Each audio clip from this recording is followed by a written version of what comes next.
जिसमें सरेआम एक युवक और युवती को मारा पीटा जा रहा है। तो मैं तो यही कहना चाह रही हूँ, जैसे सारे देश में एक बहुत ही आक्रोश है इस चीज़ को लेके, जो देखा गया है कि महिला पे अलेजेड जो एडल्ट्री का जो भी उन्होंने लगाया है आरोप, और अपने आप से जो शारिया लॉ जो है वहाँ पर अप्लाई कर दिया है। तो मैं जो इंडी गठबंधन की साथी हैं, टीएमसी भी, ममता दीदी भी, तो मैं यही पूछना चाहती हूँ कि जो संविधान लेकर यहाँ पर रोज के रोज जो है ये लोग जितना भी ड्रामा कर रहे हैं, तो क्या संविधान में ये लिखा हुआ है कि अपनी मर्जी से जो है किसी भी स्टेट में आप शारिया लॉ लगा सकते हैं?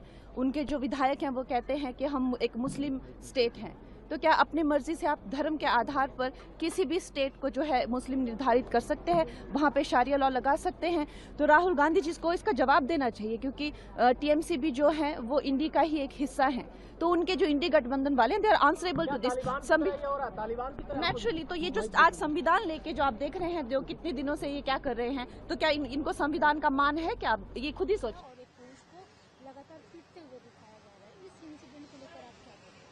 देखिए, एक के बाद एक जो घटना घट रही है पश्चिम बंगाल में, और हमारे महिला मुख्यमंत्री की तरफ से कोई भी स्टेटमेंट नहीं, कोई एक्शन नहीं।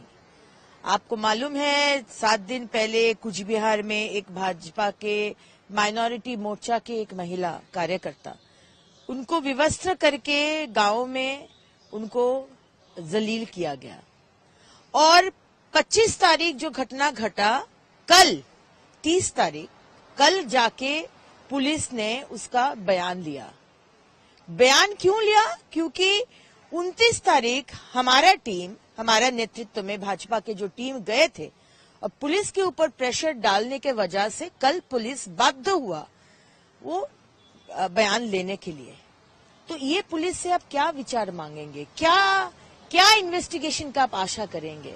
और कल एक नया घटना सामने आया उत्तर दिनाजपुर में, लक्ष्मीकांतपुर उनका पंचायत का नाम है, चोपड़ा इलाका का नाम है। वो चोपड़ा में हम लोग देख रहे वीडियो में, एक लड़का और एक लड़की को, एक 6 फुट का करीब लंबा एक गुंडा जैसा आदमी, वो लाठी लेकर वो दोनों को पीट रहे हैं, और सारे लोग घेर कर, जैसे बंदर खेला दिखाया जाता है, सांप खेला दिखाया जाता है, वैसा खेला देखने के जैसा वो लोग सब कोई देख रहे हैं। और वो आदमी, वो टीएमसी के जो वहां का एमएलए हमीदुर रहमान के बहुत करीब, उनका नाम है गुंडा जेसीबी, नाम भी बहुत बढ़िया, बुलडोजर जेसीबी, वो पीट रहे हमारे 2 बच्चे को, एक पुरुष। और उसके बाद हमारे एमएलए साहब, टीएमसी के एमएलए साहब हमीदुर रहमान जी बोल रहे कि मुस्लिम राष्ट्र में ऐसा ही होता है। अब थोड़ा सा गांव वाले थोड़ा ज्यादा कर दिया है। तो हम ममता बनर्जी को पूछना चाहते हैं कि बंगाल की मुस्लिम राष्ट्र हो गया है? भारत क्या मुस्लिम राष्ट्र हो गया है? बंगाल में क्या मुख्यमंत्री शरीयत जो लॉ है वो क्या चालू कर दिए है? हम ये पूछना चाहते हैं, क्योंकि अभी तक ममता बनर्जी का तरफ से कोई भी स्टेटमेंट अभी तक आया नहीं है।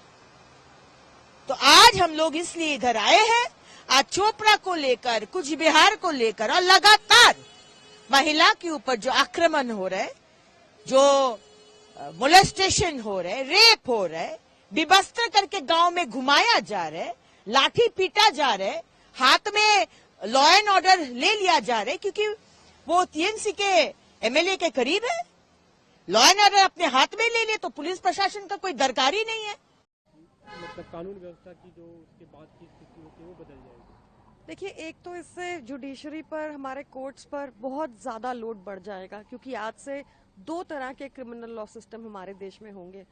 जब जो पुराने वाले क्रिमिनल लॉज थे, जब वो ऑपरेशन में आए तो 1973 में 6 लॉ कमीशन बैठे थे, 13 साल की लंबी चर्चा हुई थी। जितने भी ऐसे लॉज थे जिसमें कॉलोनियल पास्ट रिफ्लेक्ट होता था, जिससे अंग्रेज पुलिस ब्रुटैलिटी कर पाते थे, लोगों की आवाज दबा पाते थे, उन सब कानूनों को हटा दिया गया था। सुप्रीम कोर्ट ने भी एक लंबे अरसे के बाद बहुत कानूनों में संशोधन हुआ, जैसे कि कोई भी अगर लॉ हो जिसमें कोई भी अगर इंफॉर्मेशन हो जिसमें कॉग्निजेबल ऑफेंस दिखता हो तो पुलिस के लिए अनिवार्य होता था एफआईआर रजिस्टर करना। किडनैपिंग, थेफ्ट, अगर आप ऐसी कंप्लेंट लेकर पुलिस के पास जाएंगे तो उनके पास ऑप्शन नहीं है, उनको कंप्लेंट रजिस्टर करके इन्वेस्टिगेशन करनी होगी। पर जो भाजपा ये नए कानून लेकर आई है, बिना किसी चर्चा के लेकर आई है, 140 सांसदों को, 140 से ऊपर इनफैक्ट सांसदों को संसद से निकालने के बाद बिना चर्चा के जो कानून लेकर आई है, ये वापस हमें प्री कॉलोनियल टाइम्स में ले जाएंगे, जहां पुलिस ब्रूटैलिटी बढ़ेगी, करप्शन बहुत बढ़ेगी। सरकार गुजरात मॉडल के लिए करप्शन का एक और जरिया खुल गया है।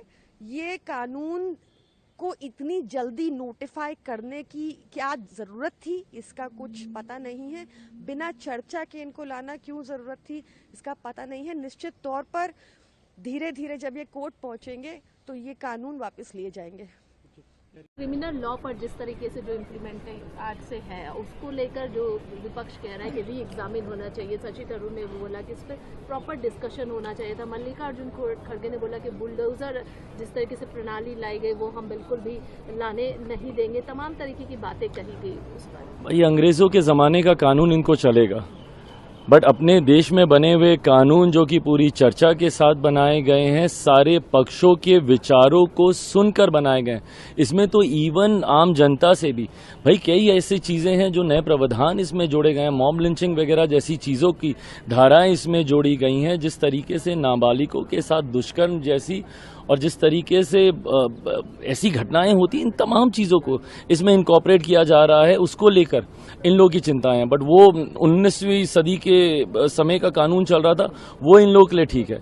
मेरी समझ के परे है कि भाई जस्ट बाय द वर्च्यू की सरकार ने कोई एक फैसला लिया है, आपको इसका विरोध करना है, ये सकारात्मक विपक्ष की भूमिका कतई नहीं हो सकती। लोकतंत्र में विपक्ष की भूमिका बहुत महत्वपूर्ण है, बट आपको अपनी भूमिका की गंभीरता को भी समझना होगा। हर विषय क्योंकि सरकार के द्वारा लाया जा रहा है सिर्फ इसको अपोज करेंगे, ये सोच पूरी तरीके से गलत है। भैया चर्चा होकर इस कानून को बनाया गया, अब इसको लागू नहीं करेंगे तो क्या, कल को जब नारी शक्ति अधिनियम को जब धरातल पर उतारा जाएगा फिर ये लोग बोलेंगे कि भाई दोबारा इसके ऊपर चर्चा हो, दोबारा इसके ऊपर चेंजेस हो। क्यों हो भाई, जब एक बार जब तमाम चीजों की चर्चा होगी, अब जब उसको धरातल पर उतारने का समय, इम्प्लीमेंटेशन का समय है, और अब तो क्या इम्प्लीमेंट हो भी गया, उसके तहत पहली एफआईआर भी उस पर दर्ज हो गई है। आज ईस्ट कोस्ट रेलवे के जितने चालू प्रोजेक्ट्स हैं, ऑनगोइंग प्रोजेक्ट्स हैं, उनका डिटेल में रिव्यू किया। कहाँ कहाँ पे लैंड एक्विजिशन की इश्यूज़ हैं, कहाँ पे फॉरेस्ट के इश्यूज़ हैं, कहीं पे लैंड, कहीं पे लॉ एंड ऑर्डर के इश्यूज़ हैं, उन सब का डिटेल में रिव्यू किया। जैसा कि आप जानते हैं, पिछले 10 वर्षों में उड़ीसा में 1826 किलोमीटर 1826 किलोमीटर्स नए ट्रैक्स बने हैं, which itself is a very huge number, humongous number. जैसा पूरा श्रीलंका का जो नेटवर्क है दैट इज 1700 किलोमीटर्स, उससे ज़्यादा पिछले 10 वर्ष में ऐड हुआ है और एक रिकॉर्ड पेस पे काम चल रहा है। और अभी जो करंट ईयर है 24-25, इसके लिए रेलवे को ऑफिशियल्स को, पूरे ईस्ट कोस्ट रेलवे के ऑफिशियल्स को टारगेट दिया है कि इस बार पुराना जो रिकॉर्ड था 450 किलोमीटर्स का एक साल में करने का, उसको ब्रेक करके इस बार 500 किलोमीटर्स करने चाहिए काम। बहुत सारे जो प्रोजेक्ट्स हैं, जैसे खुर्दा रोड बोलांगीर, तालचेर बिमलागढ़, बुढ़ापंक, सालेगांव, एक एक करके बहुत सारे जो प्रोजेक्ट्स हैं, हर प्रोजेक्ट के बारे में डिटेल में चर्चा हुई और जहाँ जहाँ इश्यूज़ हैं उनको आइडेंटिफाई किया गया है। और आने वाले कुछ ही दिनों में, रथ यात्रा के तुरंत बाद में, माननीय मुख्यमंत्री जी के साथ बैठ के एक एक प्रोजेक्ट का रिव्यू करेंगे, जिससे कि इन प्रॉब्लम्स को सॉल्व कर सकें। एक अच्छी आप सबके लिए खबर है कि खुर्दा बोलांगीर में, बोलांगीर की साइड से अब प्रैक्टिकली रेलवे लाइन झारमुंडा, जो कि बौद्ध डिस्ट्रिक्ट में है, वहाँ तक आ गई है। 3 सेक्शन का सेफ्टी का इंस्पेक्शन हो गया है, तो वो 3 सेक्शन भी बहुत जल्दी सितंबर या अक्टूबर के महीने में चालू हो जाएगा। और जो बोलांगीर वाली साइड से प्रोजेक्ट चल रहा है, उसमें 7 टनल्स हैं। 7 टनल्स में आज डिसीजन लिया कि हर टनल का दोनों साइड से काम चालू हो। और जो बड़ी टनल है, एक टनल जो 7 किलोमीटर की टनल है, उस टनल में बीच में एक जगह से हाईवे से भी एंट्री करके उस जगह से भी आरंभ हो, यानी बड़े वाली टनल में 4 जगह से एक साथ काम चालू हो, एंट्री, एग्जिट और सेंटर में 2, जिससे कि काम और स्पीड अप हो। इसी तरह से बिमलागढ़ तारचेर लाइन में ये डिसाइड हुआ कि बिमलागढ़ वाली साइड से अभी तक काम चालू नहीं हुआ था, तालचेर वाली साइड से काम आगे बढ़ रहा था, तो अब बिमलागढ़ वाली साइड से भी काम चालू होना चाहिए। इस तरह से करके बहुत सारे फैसले लिए गए और इन सब का रिजल्ट आने वाले समय में बहुत अच्छा रहेगा। और रेलवे का, प्रधानमंत्री श्री नरेंद्र मोदी जी का पूरा कमिटमेंट है उड़ीसा के लिए, किस तरह से रेलवे फैसिलिटीज़ बढ़े, करीब करीब हर जिले में कनेक्टिविटी पहुंचे। जो मोदी जी ने सैंक्शन किया है 10,536 crore this year, that's a record sanction, उसका टाइमली यूटिलाइजेशन हो। अगले आने वाले मीटिंग में स्टेशंस का रिव्यू करूंगा और साथ ही साथ 2 जगह और बड़े मेंटेनेंस के डिपोज बनेंगे, उन सब का भी। बंगाल में लगातार महिला उत्पीड़न की वीडियो सामने आ रही है, सूचनाएं सामने आ रही हैं और ममता बनर्जी ने बंगाल को जंगल राज बना रखा है। ये दुखद घटनाएं हैं, पर रहस्य में छुपी ममता बनर्जी और कांग्रेस पार्टी के नेताओं की, जो कल तक कहते थे लड़की हूं, लड़ सकती हूं, आज चुप क्यों है। संदेश कली की घटनाएं हो या राजनीतिक कार्यकर्ताओं की हत्याएं हो, या आज बंगाल के हर गांव को संदेश कली बनाए जाने की बात हो, ये ममता बनर्जी का राज एक तालिबानी राज की तरह है। पूरे बंगाल को तालिबान राज की तरह चलाया जा रहा है, जहां बंगाल की बेटियों को दास व बंधुआ मजदूर की तरह प्रयोग किया जा रहा है। कानून चुप है, ममता बनर्जी चुप हैं, दोषी सरेआम घटनाएं कर रहे हैं और टीएमसी के नेता एक तालिबानी के रूप में बंगाल में बंगाल की बेटियों को, भारत की बेटियों को दास व बंधुआ मजदूर की तरह उन पर अत्याचार कर रहे हैं। इन घटनाओं की जांच होनी चाहिए, दोषियों पर कठोर से कठोर कार्रवाई होनी चाहिए। ये भारत है, यहां तालिबानी कानून, तालिबानी सोच जो ममता बनर्जी की। कानून भी लाए गए हैं, कल रात से लागू कर दिया गया है क्रिमिनल। देखिए, ये विषय है, 3 नए कानून का विषय नहीं है। अब उसको जो भारतीय साक्ष्य अधिनियम की संज्ञा दी गई या अलग अलग नाम लिख लिए गए, कानून तो था ही, देश तो कानून के ही रास्ते से चल रहा था, रूल ऑफ लॉ तो था ही। ये कंफ्यूज करने के लिए मीडिया इस वक्त 3 नए कानून। अब हमारे उत्तर प्रदेश में लोग इसी तरह से गणना कर रहे हैं कि माननीय अखिलेश यादव जी जब चीफ मिनिस्टर थे तो उन्होंने जो गाड़ियां चलाई थी उसका नंबर रखा था 100 नंबर, उसको भारतीय जनता पार्टी की सरकार आ गई तो 112 कर दिया।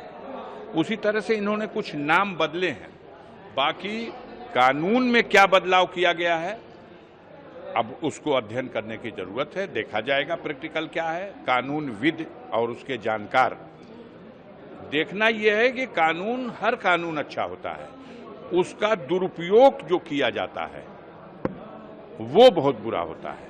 तो इस सरकार में कानून का लगातार दुरुपयोग किया जाता रहा है, वो पुराने कानून का भी दुरुपयोग किया गया, अब आगे नए कानून का जो दुरुपयोग नहीं करेंगे ये देखने की बात होगी। देखिए, जैसा कि आप लोगों को पता होगा कि 1 जुलाई 2024 से जो है देश के सभी राज्यों में और उसमें जो बिहार में भी जो है नए कानून जो है आपराधिक तीनों कानून जो है लागू हो गए हैं।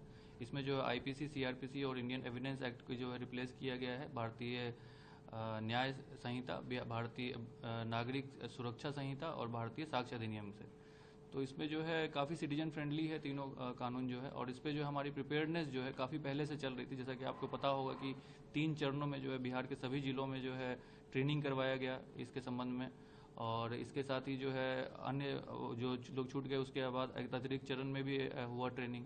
इसके बाद जो है हमारे जो CCTNS है उसमें जो है बदलाव लाए गए हैं, जिससे कि जो आगे जो FIR रजिस्टर्ड होंगे और उसके आगे जो भी कार्रवाई की जाएगी वो हमारे सिस्टम में रिफ्लेक्ट करे नए कानून को।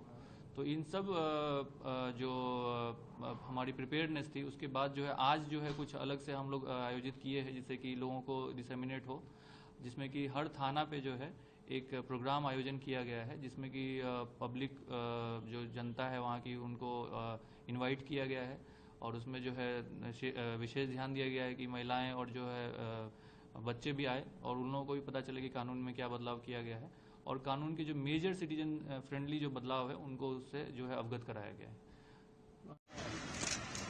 आप सबको हार्दिक अभिनंदन और जय हिंद।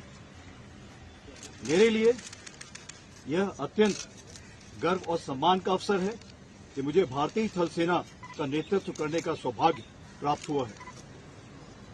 भारतीय सेना की गौरवशाली परंपरा हमारे सैनिकों के बलिदान और योगदान की बुनियाद पर आधारित है।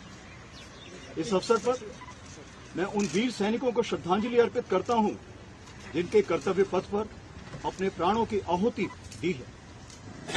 आज वैश्विक समीकरण बदल रहे हैं, वर्तमान दौर की लड़ाइयां नया रूप ले रही हैं और हमें न केवल इस दिशा में अग्रसर रहने की जरूरत है बल्कि सैनिकों के अत्याधुनिक हथियारों और टेक्नोलॉजी से लैस कर युद्ध पद्धति और रणनीतियों को बेहतर करने की भी आवश्यकता है। आज भारतीय थल सेना आधुनिकीकरण के पथ पर अग्रसर है।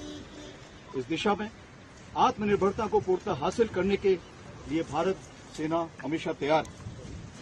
इसके लिए इंडिजिनस इनिशिएटिव्स को प्रोत्साहित करेगी और ज्यादा से ज्यादा स्वदेशी वॉर सिस्टम और इक्विपमेंट को शामिल करेगी।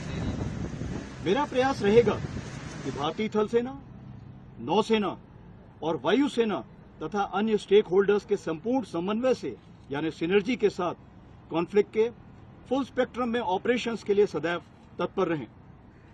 इससे भारत के राष्ट्र हितों को सुरक्षित किया जा सकेगा और हम विकसित भारत 2047 की दिशा में राष्ट्र निर्माण का एक प्रमुख स्तंभ बन सकेंगे। सेना के सभी रैंक्स और डिफेंस सिविलियंस के हितों और कल्याण का ध्यान रखना मेरी प्राथमिकता रहेगी। पूर्व सैनिक, वीर नारी और उनके परिवार के प्रति मेरी जिम्मेदारी एक पवित्र प्रतिबद्धता है और मैं अपने इस विस्तारित परिवार को पूर्ण समर्थन और सहायता का आश्वासन देता हूं। मुझे सौंपे गए इस उत्तरदायित्व के प्रति मैं पूरी तरह से सचेत हूं और मैं देश और भारतीय नागरिकों को विश्वास दिलाता हूं कि भारतीय सेना हर चुनौती का सामना करने के लिए पूर्णतः सक्षम और तैयार है। जय हिंद। पर वर्ष हैं और ये एक पुलिस राज की स्थापना करेंगे इस देश में। आपकी बात बिल्कुल 100% सही है कि ये दो समानांतर फौजदारी की प्रणालियों को आज से जन्म देंगे। 30 जून 2024 रात 12 बजे तक जो फौजदारी के मुकदमे लिखे गए हैं और जो अदालतों के संज्ञान में हैं वो तो पुराने कानूनों के तहत उनके ऊपर कार्रवाई होगी और जो 30 जून 2024 12:01 रात के बाद या दर्ज किए गए हैं या किए जाएंगे या अदालतों के सामने जाएंगे उसमें नए कानून के तहत कार्रवाई होगी। और भारत की जो जुडिशल प्रणाली है, जो न्यायपालिका है, उसमें 3.4 करोड़ जो मामले हैं वो लंबित है। उसमें अधिकतर फौजदारी के मुकदमे हैं और इसलिए इससे एक बहुत बड़ा संकट आने वाला है और इसलिए निरंतर और लगातार हम इस बात को कह रहे हैं, इनके क्रियान्वयन को रोककर इन कानूनों को संसद के दोबारा समक्ष रखकर एक संयुक्त संसदीय समिति के सामने भेजकर उसके बाद इनको क्रियान्वित किया जाना चाहिए। आने वाले दिनों में एक बहुत बड़ी समस्या और संकट भारत की जो न्यायपालिका है और भारत की जो फौजदारी के कानून की प्रणाली है उसके लिए खड़े होने वाली है। टीएमसी एमएलए का कहीं ना कहीं स्टेटमेंट में अपने आप को बचा रहे हैं कि एक मुस्लिम एरिया है और ऐसा होना सही है। देखिए, टीएमसी का मतलब बन चुका है तालिबानी मानसिकता और कल्चर, और ये जो वीडियो सामने निकल कर आया है जिसमें कि तालिबानी तरीके से एक महिला और एक मर्द को पीटा जा रहा है सरेआम दिन दहाड़े बंगाल में, वो भी पुलिस स्टेशन के पास, ये दिखाता है कि आज वहां पर मां माटी मानुष नहीं बल्कि तालिबान राज आ चुका है। पर दुख की बात यह है कि ये वीडियो के सामने आने के बाद इसमें जो मुख्य अपराधी है बताया जाता है कि वहां के स्थानीय विधायक हमीदुर रहमान का बहुत करीबी भी है और वहां के स्थानीय टीएमसी के विधायक इस पूरी घटनाक्रम पर कार्रवाई कराने के बदले उसका बचाव कर रहे हैं। उन्होंने महिला को ही एक प्रकार से शेमिंग और विक्टिम शेमिंग किया है, कहा है कि यह महिला का चरित्र दुष्ट था। वो कहते हैं कि ये मुस्लिम राष्ट्र में इस प्रकार की चीजें होना ये लाजमी है। क्या पश्चिम बंगाल मुस्लिम राष्ट्र बन चुका है? क्या पश्चिम बंगाल अफगानिस्तान बन चुका है? और जिस प्रकार से तृणमूल कांग्रेस की पुलिस भी उस व्यक्ति के साथ रवैया कर रही है, शाहजहां शेख को जब पुलिस ने पकड़ा था तब वो विक्ट्री साइन दिखा रहा था, और आज इस अपराधी को जब तथाकथित रूप से पकड़ा गया है तब वो भी छाती सीना तान कर पुलिस स्टेशन में जा रहा है। ये दिखाता है कि चाहे शाहजहां शेख हो, चाहे संदेश खाली हो, चाहे इस प्रकार के अपराधी हो, तृणमूल कांग्रेस का हाथ हमेशा ऐसे महिला उत्पीड़न करने वालों के साथ। कूच बिहार में भी हमने देखा मुस्लिम महिला जो बीजेपी का समर्थन करती है उसको निर्वस्त्र किया गया।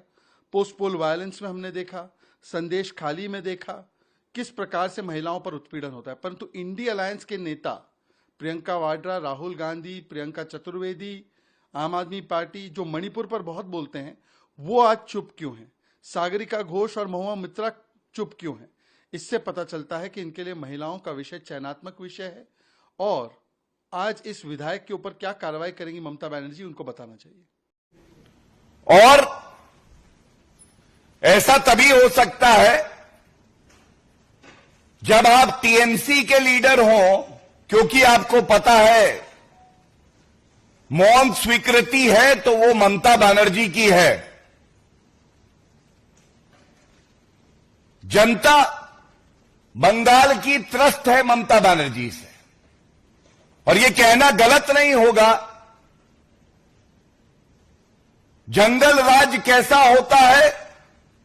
बिल्कुल ममता राज जैसा होता है।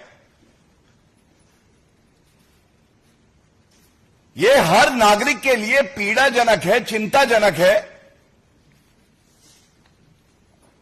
कि एक महिला मुख्यमंत्री जिनके पास गृह मंत्रालय भी है,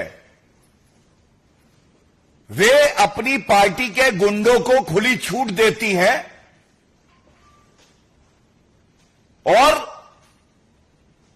जनता की सुरक्षा की उनको चिंता नहीं है। टीएमसी के गुंडे लीडर जो है उनकी सुरक्षा की चिंता है। इंसाफ दिलाना है जनता को, बचाव कर रही है टीएमसी के गुंडों का। और जैसा मैंने आपको बताया, ताजिमुल, ये ताजिमुल अक्का जेसीबी, तो ये जेसीबी जो महिलाओं को प्रताड़ित करती है, कानून व्यवस्था को ध्वस्त करती है, ये जेसीबी पार्क कहां होती है?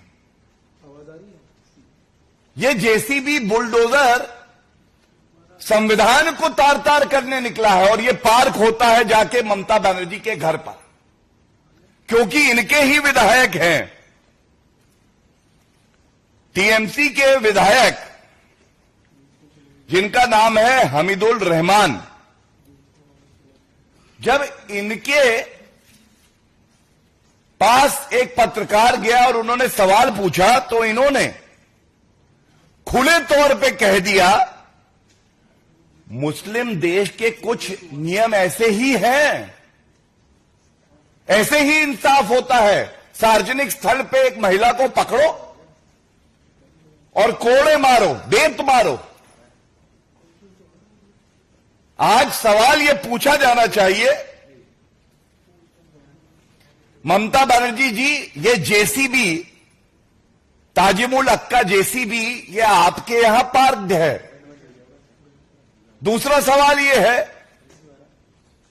ये आपके विधायक जो हैं हमीदुल रहमान, ये आप ही की सोच क्या आगे बढ़ा रहे हैं? कि किसी भी महिला को पकड़कर सार्वजनिक स्थल पर कोड़े मारो, क्योंकि ऐसा मुस्लिम देशों के नियम के अनुसार हो रहा है। तीसरा, ममता बनर्जी, आप स्वयं एक महिला हैं, आपके पास गृह मंत्रालय है, और हम सब ने देखा संदेश खाली में भी आपने चुप्पी नहीं तोड़ी। संदेश खाली ने शाहजहां दिया और नॉर्थ दिनाजपुर ने औरंगजेब ताजिमुल दिया। चेयरमैन साहब भी वैसा ही करते करके राष्ट्रपति जी सर इसको डिलीट कर देंगे कि मैं भी ऐसा करता हूं। This is deleted. राष्ट्रपति जी संसद का सबसे अहम हिस्सा है, हम उनका बहुत सम्मान करते हैं।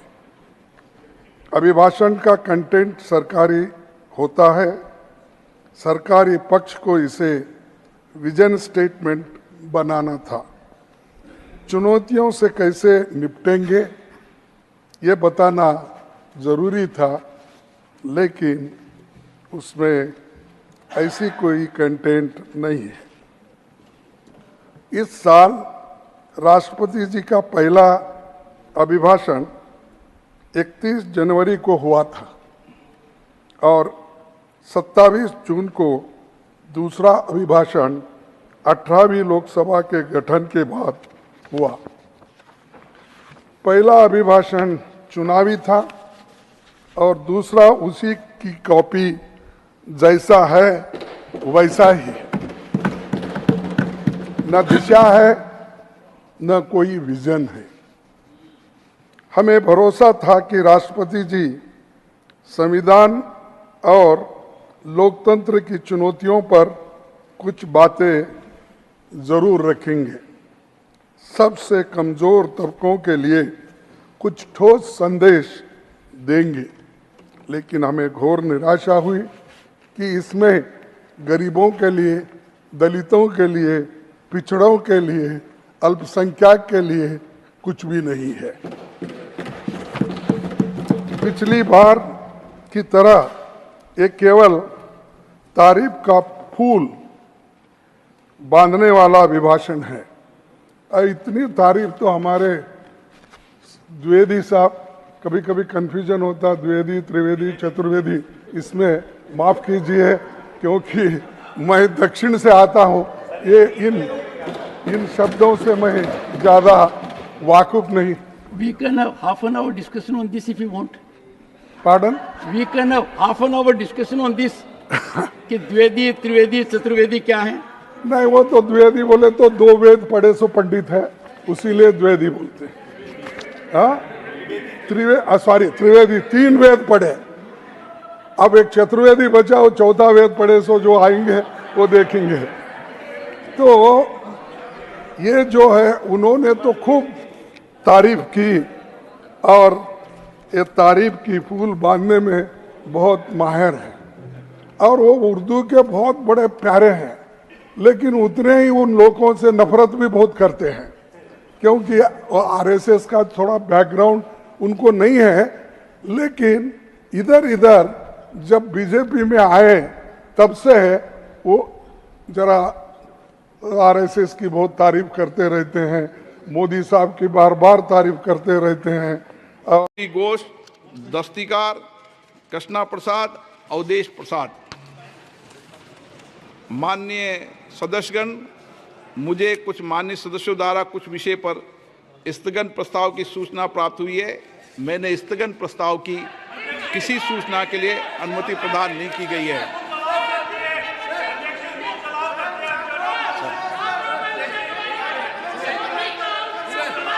माननीय सदस्य नियम अलाउ करते हैं, लेकिन अध्यक्ष ने व्यवस्था दे चुके हैं और अध्यक्ष का निर्णय अंतिम होता है। माननीय वरिष्ठ वकील हैं। ओके।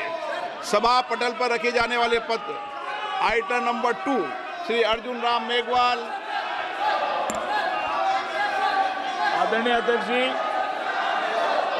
मैं आज की पुनरीक्षित तारीख सूची में मेरे मेरे नाम के सामने क्रम संख्या 2 पर उल्लेखित कागजात पत्र हिंदी और अंग्रेजी में सदन के पटल पर रखता हूं। धन्यवाद। एक बार बैठेंगे? हाँ, एक प्लीज, एक बार प्लीज, एक प्लीज, एक विषय। माननीय सदस्य प्लीज, प्लीज माननीय सदस्य, माननीय सदस्यगण, एक विषय मेरे लिए गंभीर चिंता का विषय है। अब सदन भी इस पे चिंता व्यक्त करें। कई माननीय सदस्य बाहर ये आरोप लगाते हैं कि माननीय अध्यक्ष या पीठासीन अधिकारी या आसन पर बैठे व्यक्ति माइक बंद कर देते हैं। आप वर्षों तक, आपको कई साल हो गए, आपका अनुभव है, मेरी बात सुनिए, आपका अनुभव है, आप मुझसे भी वरिष्ठ हैं, आप पुराने सदन में भी हैं, नए सदन में भी हैं। आसन से एक व्यवस्था रहती है, जिसका नाम पुकारा जाता है वो अपनी बात कहता है। आसन व्यवस्था दे देती है दूसरा नाम, तो दूसरा पुकारा जाता है। आसन से व्यवस्था के अनुसार माइक का कंट्रोल चलता है। माइक का कंट्रोल रिमोट कभी भी आसन पे बैठे वाले व्यक्ति पे नहीं होते। आसन पर आप भी बैठते हैं, सब दल के व्यक्ति बैठते हैं, और सभी दल के सभापति तालिका के सदस्य इसी तरीके से सदन चलाते हैं, चाहे किसी भी दल का सदस्य हो। और ये आसन की हमेशा मर्यादा रही है। इसलिए मेरा आग्रह है, आप कभी भी, कोई भी व्यक्ति सभापति तालिका पर आसन पर बैठे हैं, इस तरीके का आक्षेप नहीं करेंगे तो उचित रहेगा। संविधान की मर्यादा के अनुसार रहेंगे। माननीय सुरेश जी भी बैठते हैं, सुरेश जी ने कभी किसी का माइक हाथ में है क्या? आपके माइक कंट्रोल है क्या? कंट्रोल है क्या? नहीं है ना? फिर बोला नहीं है। सुरेश जी ने कहा नहीं है कंट्रोल। आप सुरेश जी की बात नहीं मानते? नो।